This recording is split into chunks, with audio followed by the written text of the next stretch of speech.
Mari kita kesampingkan pendapat kita untuk saat ini. Kamu masih harus memberitahu kami siapa orang itu terlebih dahulu. Yang bisa kukatakan hanyalah, ini bukan nona besar. Asisten Rian tertawa sebelum meninggalkan segalanya untuk ditangani oleh Kenzo. Dia kemudian mengantar Darren dan yang lainnya kembali ke ruang tamu untuk beristirahat. Arsy merasa terhina. Wajahnya sangat merah karena malu, sehingga dia berharap bisa menggali lubang untuk bersembunyi. Identitas penjabat CEO cukup istimewa, jadi untuk saat ini dia tidak akan mengungkapkan dirinya kepada kalian semua. Namun, sehubungan dengan perkembangan perusahaan Geraldine, dia sudah menulis rencana bisnis terperinci. Bagaimana kita bisa mempercayai seseorang yang tidak ada di sini? Silakan lihat rencananya terlebih dahulu, desak Kenzo dengan sabar. Para pemegang saham enggan membuka dokumen di hadapan mereka. Pada awalnya, tatapan mereka penuh dengan penghinaan, mereka tidak percaya pada CEO yang tidak dikenal ini. Tapi, dari halaman kedua dan seterusnya, setelah mereka melihat potensi keuntungan, mereka tercengang. Izinkan saya bertanya, apakah perusahaan Geraldine akan mengambil alih semua proyek ini? Tidakkah kamu membaca bahwa semuanya sudah dalam tahap startup? Kalau begitu, saya tidak keberatan. Walaupun saya tidak tahu siapa dia, selama dia bisa membantu saya menghasilkan lebih banyak uang, saya bisa mengabaikan yang lainnya, ungkap salah satu pemegang saham. Sedangkan untuk nona besar, menurutku sebaiknya kau pulang dan mengurus kehamilanmu. Bayangkan saat kau masih memimpin, kau tidak punya pandangan jauh ke depan dan tidak punya rencana apapun, apalagi proyek apapun yang ingin ditunjukkan. Inilah alasan mengapa aku mendukung Alexa dibandingkan nona besar sejak awal. Meskipun Alexa pada akhirnya tidak terpilih, itu lebih baik daripada membiarkan perusahaan diseret oleh seseorang. Bukankah nona besar bersikap seolah-olah dia tidak tertarik pada posisi itu? Namun, menjelang akhir, dia akhirnya mengungkapkan niatnya yang sebenarnya. Karena CEO baru telah menyelamatkan perusahaan Geraldine dari krisis, kami tidak bisa berkata apa-apa. Kami akan mengikuti keputusan ketua. Kali ini, para pendukung Alexa berbicara dengan percaya diri. Terutama setelah melihat raut wajah Arsy, mereka merasa seolah-olah mereka telah memenangkan lotre. Ketua tidak buta. Dia bisa melihat hati seseorang dengan jelas. Saya ingin bertemu kakek. Kepada siapa dia memberikan posisi penjabat CEO? Arsy bertanya dengan marah sambil meraih lengan Kenzo. Ketua telah pergi ke Swiss. Ada anggota keluargamu yang dalam bahaya, namun sepertinya nona besar hanya peduli pada perebutan kekuasaan, jawab Kenzo. Saya hanya bertugas membantu penjabat CEO dalam pekerjaan sehari-harinya. Jika kamu ingin bertemu dengan ketua, kamu harus terbang ke Swiss. Setelah berbicara, Kenzo mengambil semua dokumen dan pergi, meninggalkan Arsy dan beberapa pemegang saham di dalam ruangan. Nona besar, saya sarankan kamu berhenti menyia-nyiakan usahamu. Persainganmu terlalu ketat. Benar, nona besar. Meskipun ketua telah mempersulitmu, saya harus mengatakan bahwa keputusannya selalu tepat. Akhirnya, seorang pemegang saham berusia 30 tahun menjadi orang terakhir yang meninggalkan ruangan. Melihat Arsy hendak mulai menangis, dia membungkuk dan berbisik di telinganya, jika kamu punya waktu, datanglah ke tempatku. Aku dapat membantumu. Wajah Arsy memerah saat dia membuang muka.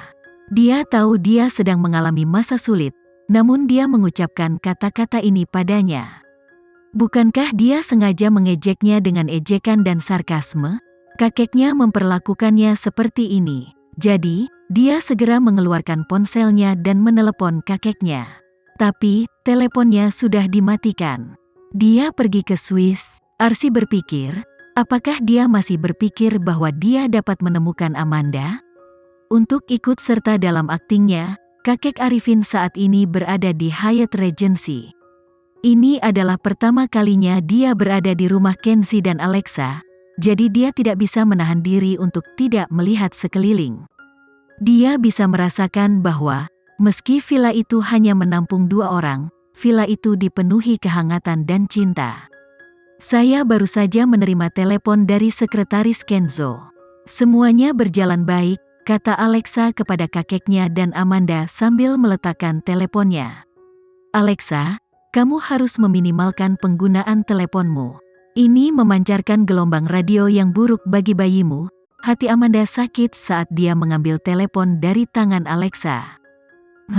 Karena wanita itu tidak berhasil hari ini, dia pasti punya rencana lain. Tidak mungkin dia menyerah begitu saja. Kakeknya sekarang menyebut Arsi sebagai wanita itu, dan tidak lagi menganggapnya sebagai wanita itu. Sebagai cucunya, terlepas dari apa yang dia rencanakan, dia tidak akan pernah bisa lepas dari telapak tangan Alexa, cibir Amanda. Jika dia orang asing, kami pasti sudah menanganinya. Sayangnya, dia memiliki hubungan darah denganmu. Penghinaan hari ini hanyalah permulaan. Alexa menundukkan kepalanya dengan acuh tak acuh saat dia melihat informasi di tangannya, tetapi kata-katanya memiliki makna yang mematikan dan mendalam. Itu hanyalah permulaan. Arsi ingin mengendalikan rahimnya, jadi dia akan mengacaukan seluruh hidup Arsi. Mari kita lihat siapa yang lebih baik dalam bermain game. Selama beberapa hari ke depan, kakek dan ibu harus keluar dan bersenang-senang. Aku akan menangani Arsi. Jangan terlalu gegabah. Kenzie akan terluka jika kamu melakukannya. Alexa akhirnya mengangkat kepalanya dan mengangguk. Aku lebih tahu dari siapapun. Bukankah Andre akan mengadakan konser klub penggemar khusus? Apakah kamu punya akses untuk mendapatkan tiket? Kami ingin pergi dan mendengarkan. Jarang sekali kakek Arifin mempunyai waktu luang seperti ini. Jadi dia ingin cobalah berbaur dengan generasi muda. Entah kapan dimulainya, namun profesi hiburan memalukan yang selama ini ia anggap penuh dengan kesulitan, tiba-tiba membuatnya merasa bangga setelah melihat kasih sayang yang diterima cucunya. Aku ingin pergi juga. Oke, Alexa menyetujui sebelum dia menelepon Andre. Ibu dan kakek ingin menghadiri konser klub penggemarmu. Aku akan menyerahkannya padamu untuk menanganinya. Aku akan meminta Amelia mengaturkan tiket VIP untuk mereka.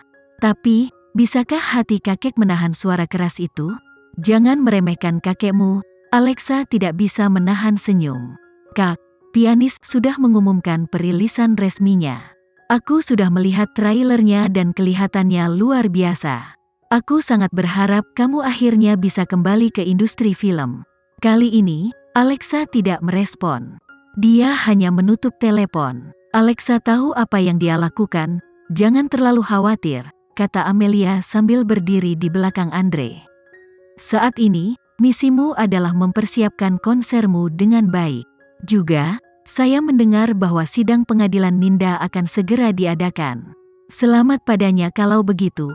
Setelah berbicara, Andre tidak mendengar jawaban dari belakangnya, jadi karena penasaran, dia berbalik dan menemukan Amelia bersandar di dinding, memegangi kepalanya kesakitan. Apa kamu sakit? Aku pasti terlalu lelah akhir-akhir ini, jawab Amelia. Aku akan baik-baik saja setelah pulang dan tidur. Apakah kamu pikir kamu robot? Aku tahu kamu ingin menjadi seperti saudara perempuanku, tetapi dia tidak akan pernah mempertaruhkan nyawanya demi pekerjaan. Dia mencintai dirinya sendiri lebih dari siapapun. Jika kamu ingin menjadi seperti dia, kamu perlu pertama-tama belajar bagaimana menjaga diri sendiri. Setelah berbicara, Andre mengangkat Amelia dalam pelukannya dan membaringkannya di tempat tidurnya. Tidur di sini. Jika terjadi sesuatu, aku akan berada di sini untuk menjagamu. Tetapi, Amelia, selama masa-masa tersulitku, hanya kamu yang ada di sisiku. Kamu rela menyerahkan segalanya demi aku. Jadi, aku tidak akan pernah meninggalkanmu. Amelia sedikit terkejut, tapi dia tidak mengatakan sepatah kata pun saat dia dengan tenang menutup matanya dan perlahan tertidur. Andre memperhatikan Amelia tertidur.